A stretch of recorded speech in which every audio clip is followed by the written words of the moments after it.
So, good morning ulit mga kateknik. So, ngayong umaga naman, iba naman tayo. Ito, yan.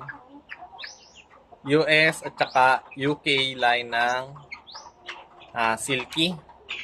So, malayo ito doon sa US line na, Chinese Silky na. Yung Chinese Silky, wala siyang balahibo sa paa, pero ito meron. Ayan. Kita niya na. Tapos yung kanyang daliri sa paa ay sobra ng isa. Lahat ng silky ay yan. Kita niya? Sobra lahat yan ng isa. Same dito. Lahat ng mga silky ganyan dapat. Yan. So US line at saka UK silky. Yung isa is brown splash. Brown splash. Solid ang katawan. Maganda. Magto 2 month na to guys. Yan. Laki niyan. Pero ito yung tinatawag nila na bantam silky. Yan. Maliliit lang siya.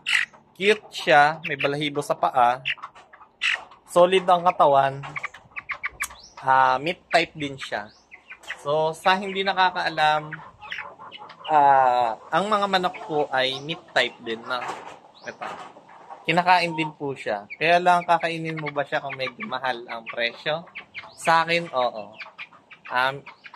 Willing akong kainin to guys. Malasa daw to. Yan. So ito yung ano bang kulay nito? Hindi ko alam kulay nito. Black ba to? Tapos ganito yung balahibo niya. Tapos compare mo dito. Yan, ganito naman ang balahibo ng isa. Na? Yan, malayo. Yung isa, yan, ganyan. Kasi yung itsura, ito yung babae, guys. Yan, tama ba ako? Ito ba yung babae? Yan. Maganda yan, guys. Tingnan nyo. Okay? Kasi yung isa, ito naman yung lalaki. Yan. Pakita mo yan. Yan. Ganda yan, guys.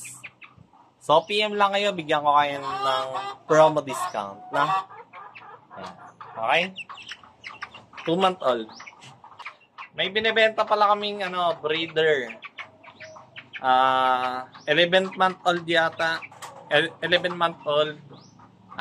Dalawang pares yon. Yun yung parents nitong dalawa. Mura ko na lang ibibigay. PM lang. Yan lang. Bye-bye.